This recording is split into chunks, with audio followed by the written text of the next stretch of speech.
Hello, everybody. It is Sunday, January the 19th. That was the week with my old friend Keith Teare. We haven't done it for 3 weeks or almost 4 weeks, I think, Keith. I've been in Chile and at DLD in Munich. Keith has been working on his startup. But we are back looking at the tech news for January.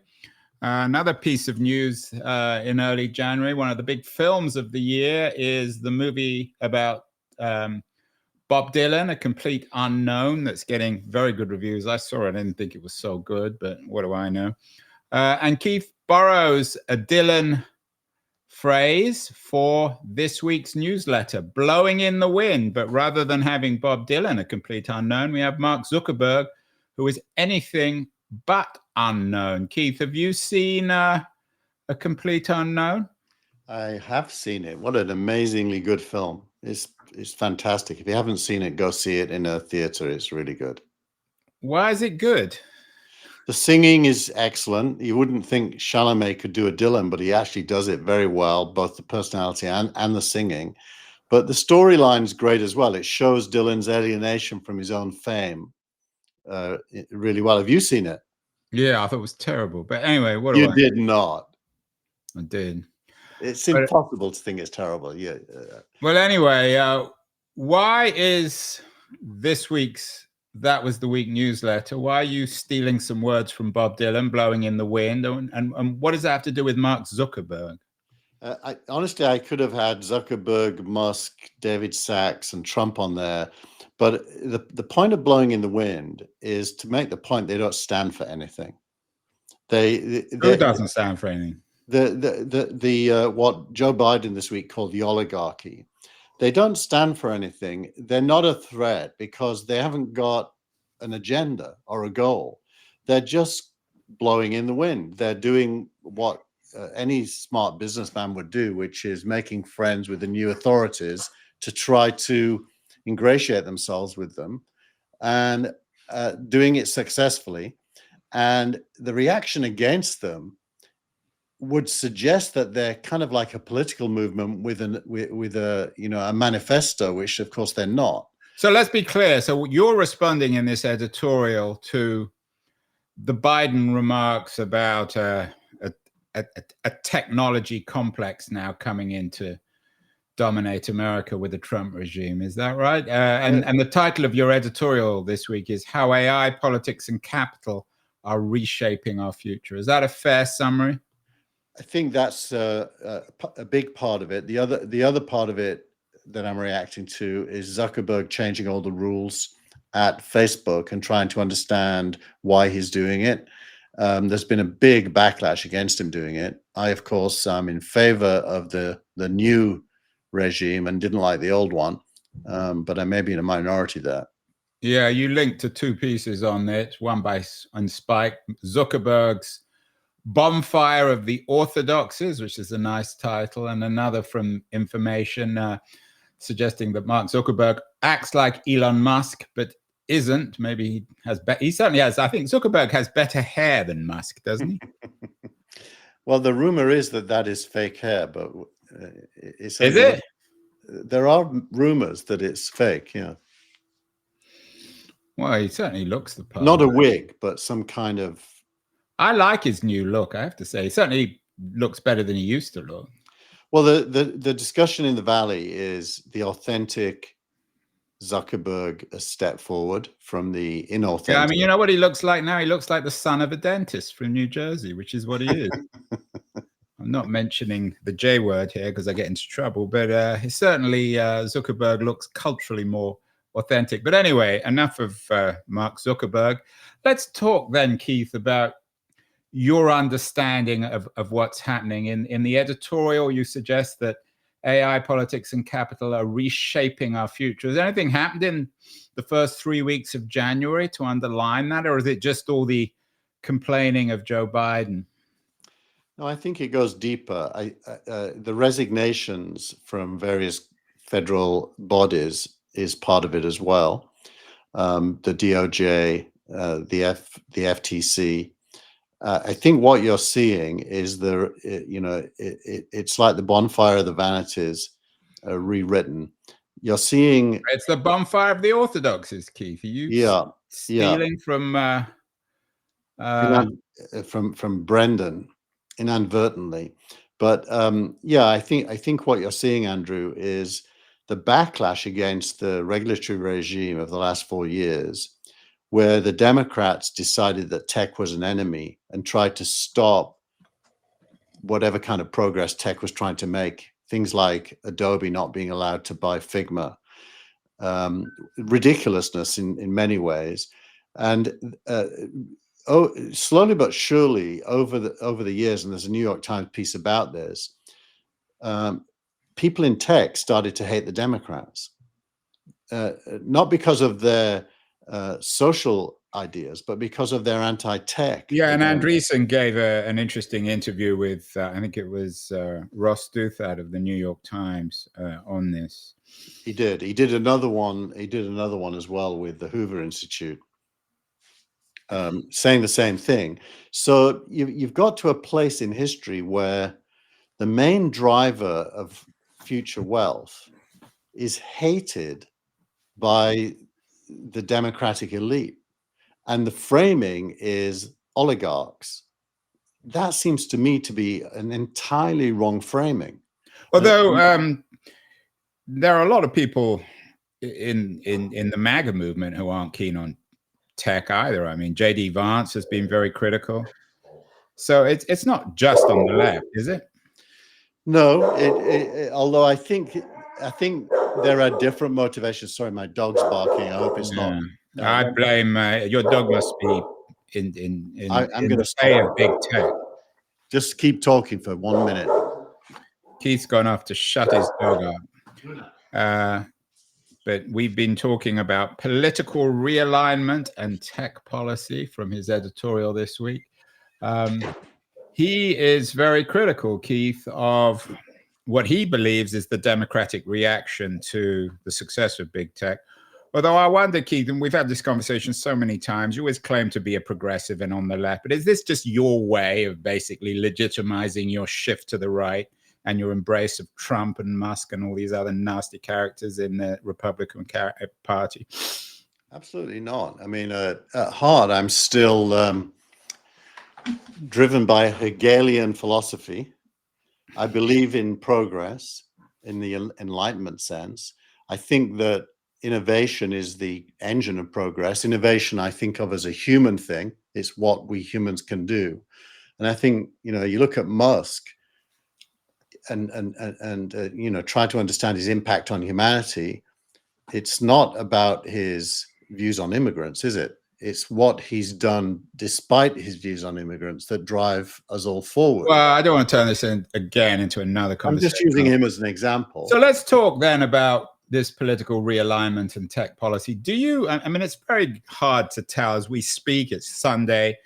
Trump is going to be inaugurated tomorrow, Monday.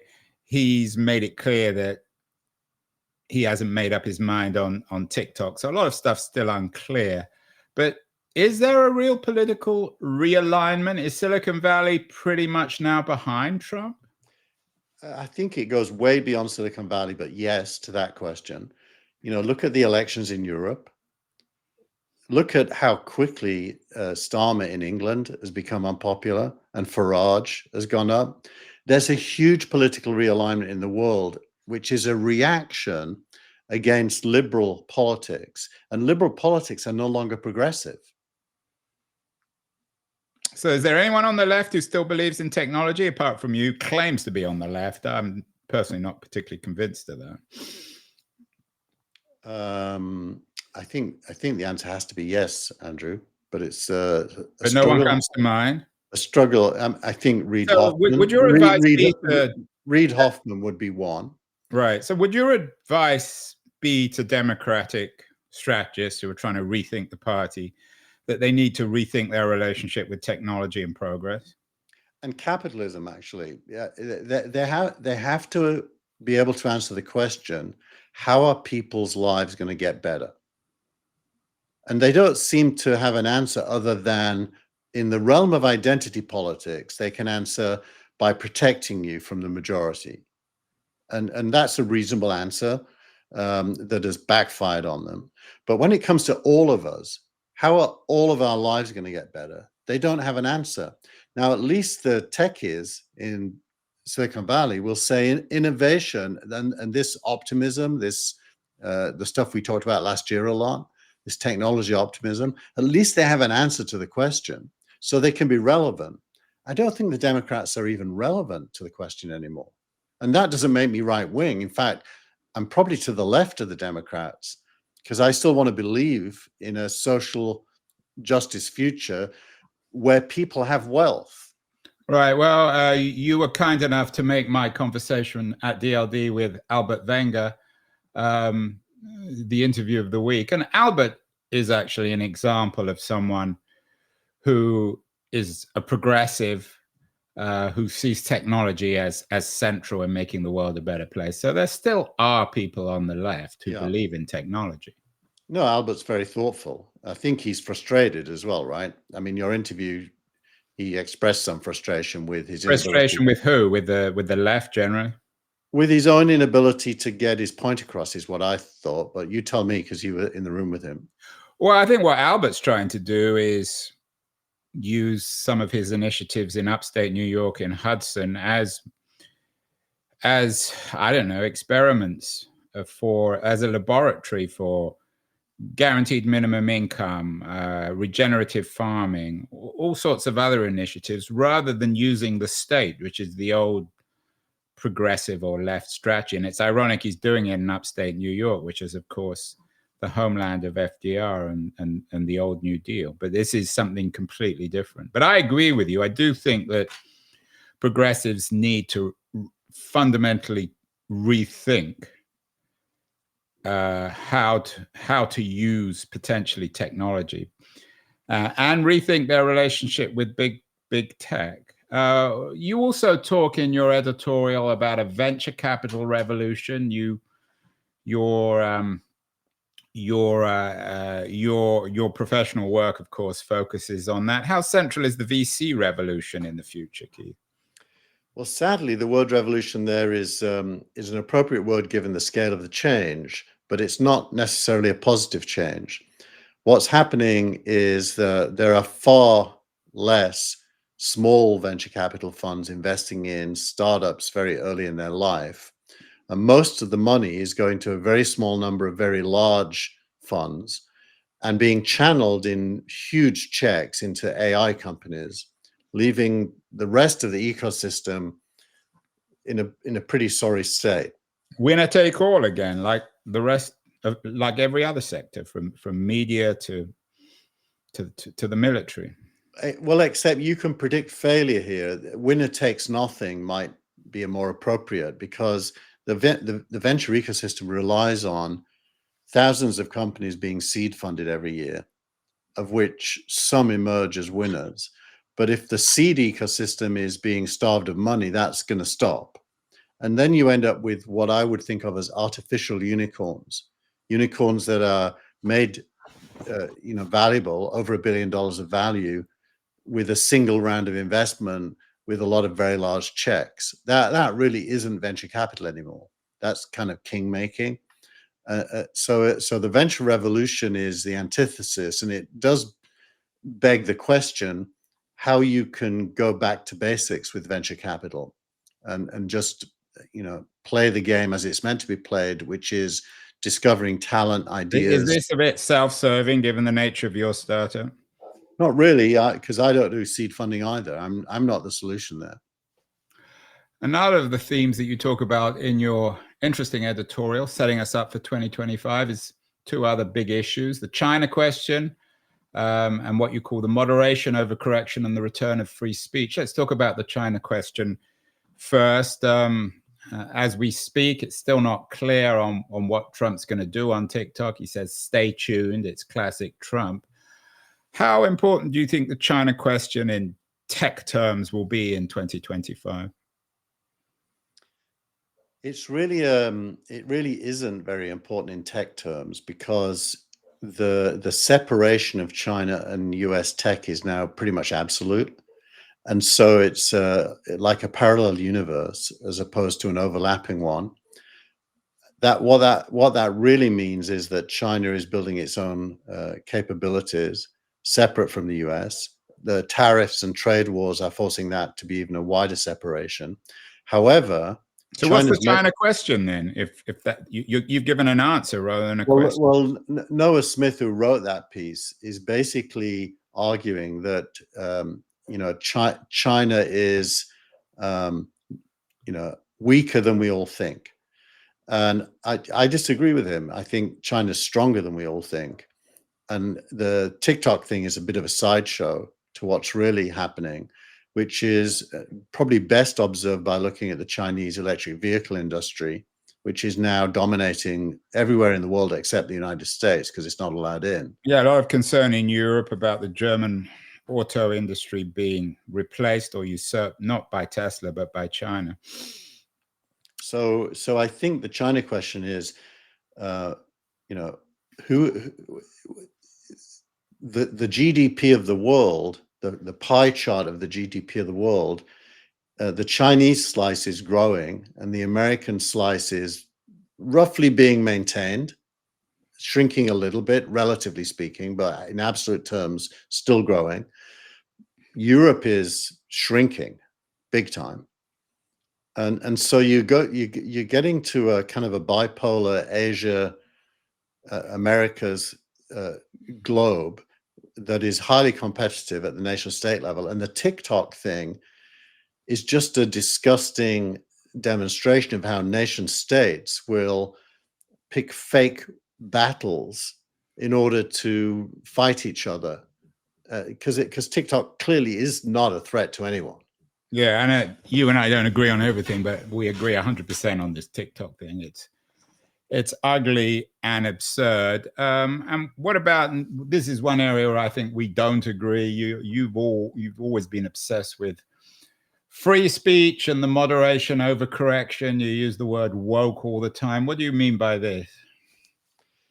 Moderation overcorrection is what happened in the last 10 years.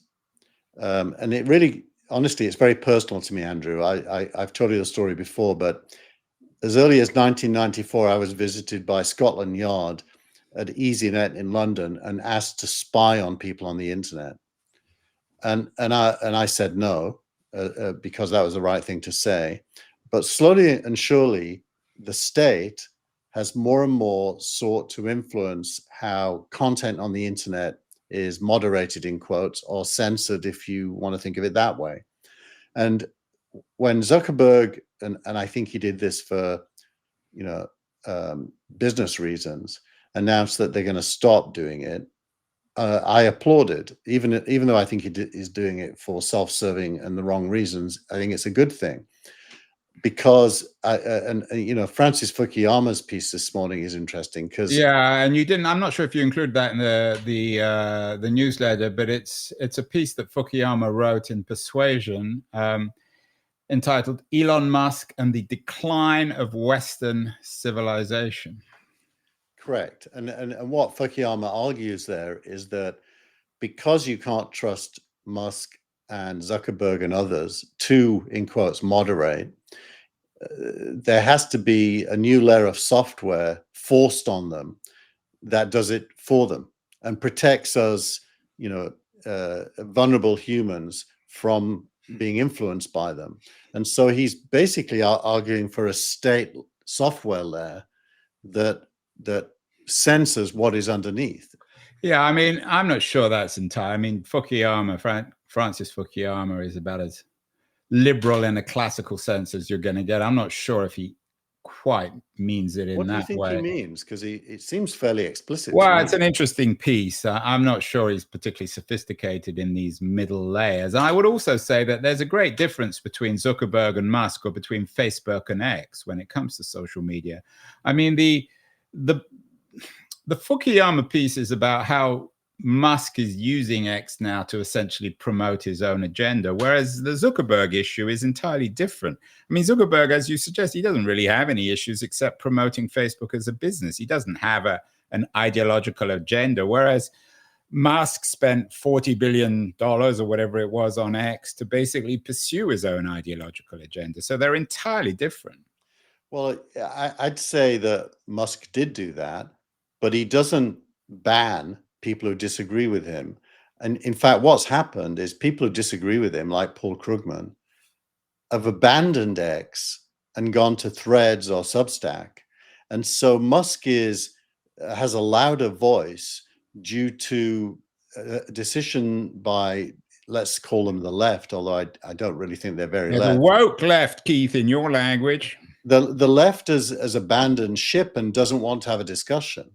So it's very hard. Really I take your point in a sense, but it's very hard to have a serious debate on X with Musk, who owns the platform, and God knows how he uses it to promote himself, given his own manner, his own sort of bullying nature. So well, unfortunately, I'm not very influential, but I will say I've responded to Musk's calls for Doge, the cheapening of the state, by engaging with him and saying modernizing the state is the right thing to do, improving the services, and you can do that for less money.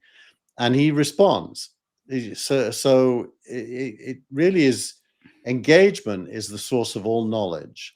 If you disengage, by definition, you can't win. Yeah, well, I'm not so sure, but let's look forward a bit. In your editorial, you look forward to where we're going in 2025. You talk about AI's impact on wealth inequality. What should we already did a show at the end of last year on looking forward to 2025. We're 3 weeks, Keith, into 2025. What else should we be looking forward to or fearing in 2025? Most fear to me is on the global stage in the competition between nations. I don't feel at all good that we're becoming more nationalistic and saber rattling. I do think that AI is moving much faster than any of us thought it could, including me. The agent stuff we've been talking about is now real. There are people building entire org charts for companies based on defining agents to do tasks collectively. So they'll have a director agent, a communications agent, a marketing agent, and an engineering. Yeah, one of the people I met at DLD this year, Richard Socha, who I actually have an upcoming interview with, he is the founder and CEO of U.com, and I think that's what they're focused on. Yeah, and everyone is. I mean, ChatGPT just launched tasks. So you can now go to ChatGPT and give it a task that you want to be repeated every day. For example, collecting articles that you care about off the internet would be a task, or putting something in your calendar once a week might be a task. But you basically give the agent busy work that you don't want to have to do yourself. Will the agent understand your Yorkshire accent, Keith, when you say task? Funnily enough, it does. Yeah. Well, so you're expecting dramatic change, even more than some people expect, promise, or even fear in 2025. I think pretty much everyone in the world that has a smartphone, which is about 4 billion people, is going to have access to a knowledge base which is trustworthy and pretty complete and able to carry out tasks. So robotics is probably emerging, but not going to happen this year. But how far away are we from asking a robot to go to Safeway and buy the groceries and bring them home? Probably single-digit years away. Well, what we're not far from is a robot determining what we want at Safeway, ordering it online and having it delivered. It doesn't have to go to Safeway. Isn't that rather old-fashioned? I think with self-driving cars, we'll see. Safeway. The robots aren't going to get into a self-driving car. We'll simply have a self-driving car that delivers. Or the self-driving car is the robot. I mean, interesting discussion. We're now getting into a product discussion. It's decentralized versus centralized robots. I think they're going to be decentralized. I think people, especially in America, are so individualistic. They're going to want their own robot. Well, a lot of things to look forward to or fear, perhaps, Keith. let's move on to your startup of the week. This is not speculative. It's Shield AI, which, according to the FT, hit a $5 billion valuation. And according to the information, Palantir is in talks to invest in Shield. It's a drone startup. Why did you choose Shield AI? To shine a light on the tech military complex. I think now you're sounding like Joe Biden. Well, this is an area that concerns me, because I think this is tech seeking to reinforce national conflict and participate in it, which I personally don't think is equal to progress. But it's real and it's everywhere. One of the signal rank companies is in this space, Saronic. They do naval AI. Palantir and Anduril. Palantir, of course, is named after Lord of the Rings. It's Peter Thiel's startup. Coming back to your friend Elon Musk, and I don't mean that metaphorically, you seem to like the guy. I mean, he's embracing all these blood and soil companies, from Trump to the AFD to Maloney. Isn't he part of the problem of the tech military complex? At least his ideology of nationalism, of encouraging nationalism. He wants to bankroll a Farage-style party in the UK, even if he's no great fan of Nigel Farage. Yeah, I think it's a complicated and nuanced conversation, because in other words, I'm right. I think there's a lot right in what you say. At the same time, I do think that the populist parties in Europe that are attracting a lot of votes, to some extent represent a backlash against a lack of concern by liberal parties for ordinary people. And so I think there's a genuine bottoms up rejection of some parts of what the liberal establishment has been doing for the last decade or so that is more genuine. Then I think, of course, there's all kinds of bad people who try to galvanize that into movements that we'd all disapprove of.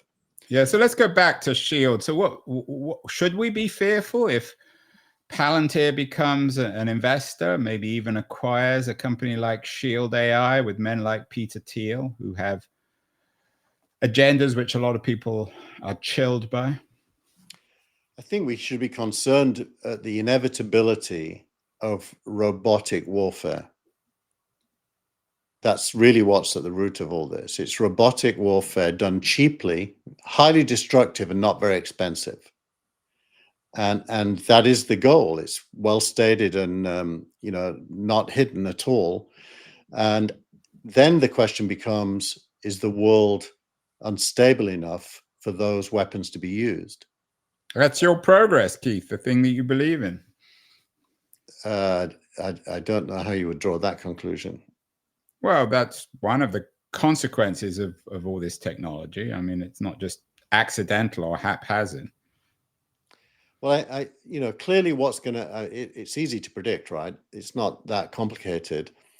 America, because it is the most threatened due to its power, is the most likely user of such technologies. And, one would imagine China, therefore, will become the second most likely user. And Europe will be kind of on the sidelines, not participating. And so we're heading to a China-US, That's the China question for you, at least. Right. Now, it could be a US question, or at least the China-US question. So we've got two things going on simultaneously, it seems. On the one hand, the automation of warfare, drone AIs, Shield AI, and all the rest of it. On the other hand, this return to the 19th century obsession with soil, whether it's Trump's ambition of acquiring Greenland or the Panama Canal or Mexico, the Russian invasion of Ukraine, China's interest in Taiwan. So these two things seem to be happening simultaneously. Yeah, you have massive technical progress in the context of increasing geopolitical tension. And a reactionary political tension back to the great power politics of the 19th century. Well, that's the breakdown of globalism. And globalism is both alienating and unifying at the same time, depending on how you think about it. I personally think the human race ultimately is global and nations don't define us, but that's not true right now.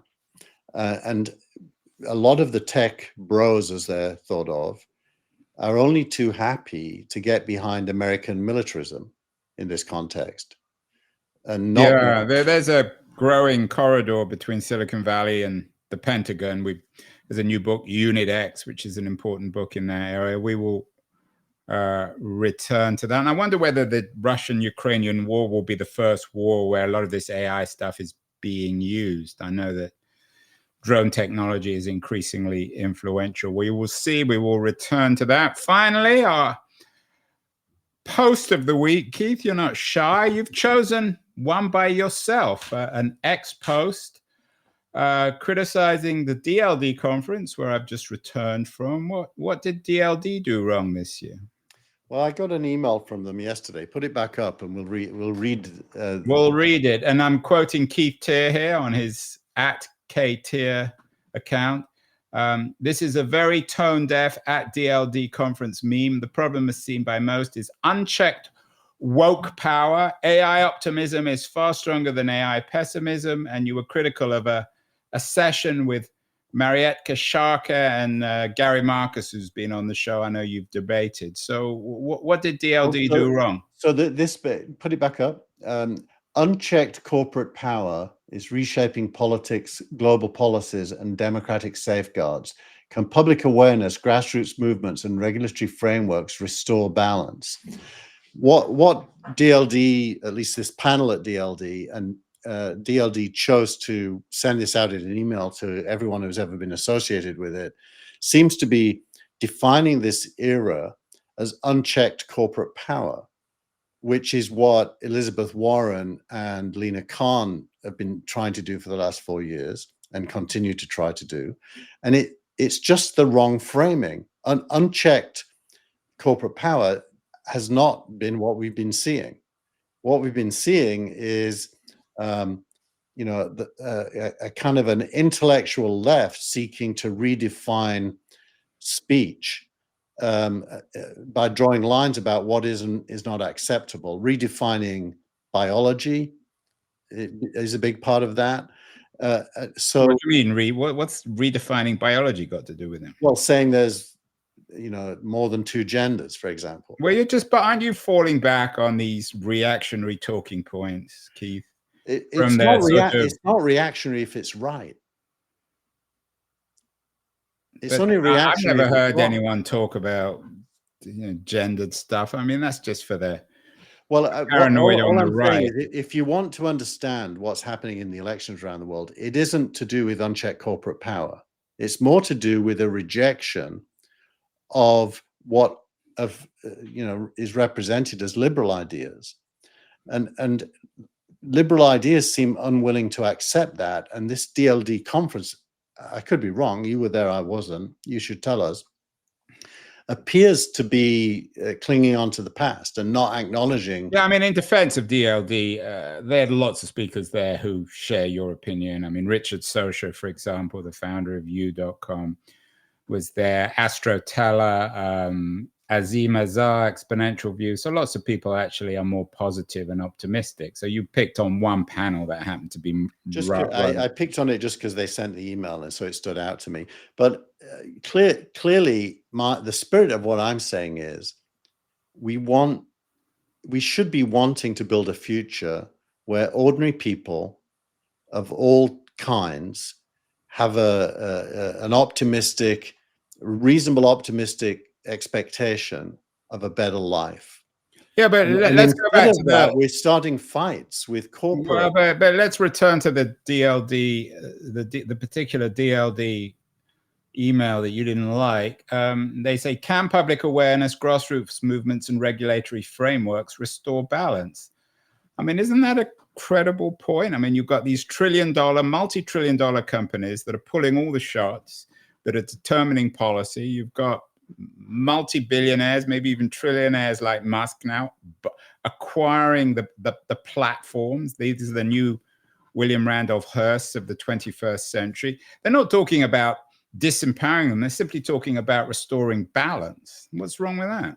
Well, I think that's equivalent to wanting to go back in time. No, it isn't. They don't say that. No, restoring balance means going backwards to what it was before, in their view. And you can never go back. That's the whole point of history and understanding history, is that you have to, all transformations are based on what exists today. And, you know, successful capitalism produces billionaires and companies worth trillions. That is symbolic of human achievement. It's not a bad thing. Yeah, but then going back to the conversation I had with Albert Wenger, one of the partners at Union Square Ventures, certainly one of the most imaginative and progressive of venture capitalists. He has his own plans. He's not going backwards. So I think you're just writing everyone else. And I think the point about restoring balance is an important one. What does it mean, Andrew? Give me an example of restoring balance.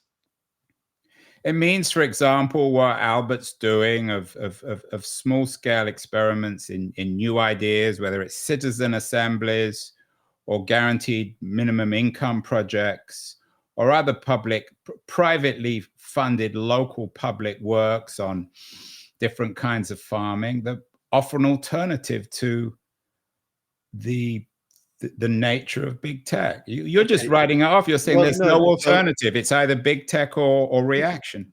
Actually, no. I think of big tech as transitional, not an end game.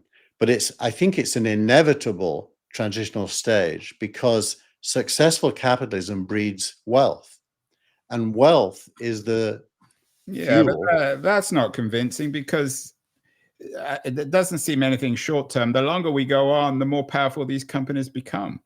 So they're not declining in power or wealth. You say that as if it's a self-obvious bad thing. What is wrong with a powerful company? Coming back to balance, I think most people, coming back to the DLD quote, restoring balance doesn't mean banning them. I mean, they include regulatory frameworks, but it means giving people the sense that they're determining their own futures, as opposed to it being determined by the Musks and the Googles and the Zuckerbergs of the world. Well, most people feel an absence of agency, I think. And you're right. Certainly the left has done a bad job generating political success. They haven't figured out how to translate that sense of the absence of agency into successful political movements. Well, the right is doing a better job, but it doesn't mean that the left can't do that. I think the left has to do that, but to do that, it has to abandon this framing. The framing has to be to embrace the success and transform it into social good, instead of trying to stop success. And the left has become the no people, which isn't attractive. They're not going to win any hearts and minds by being the no people. They have to be the yes people.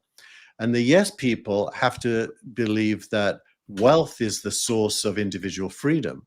Individual freedom, where you have choice in your life, how to spend your day, can't happen unless there's wealth. And unfortunately, the transitional stage to that wealth is capitalism, and big companies are part of that. And so instead of embracing the stage we're at and transforming it, they're no people, and no people aren't attractive. Yeah, I got a nice no people aren't attractive. I don't disagree with you on that. And certainly one of the lessons from Europe is that Europe is becoming the no continent, which is disappointing and depressing. Yeah, I love Europe in terms of geography and people, I hate it in terms of governance. Well, there we have it. Lots more on this, I'm sure, as the year unfolds.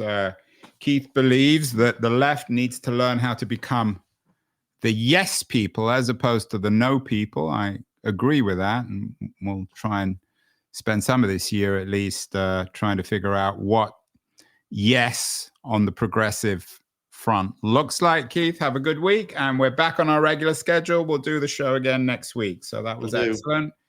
And we have fortunately avoided talking about either Manchester United or Tottenham Hotspur. That's deeply depressing, even more depressing than the state of Europe. Thank you, Keith. Bye.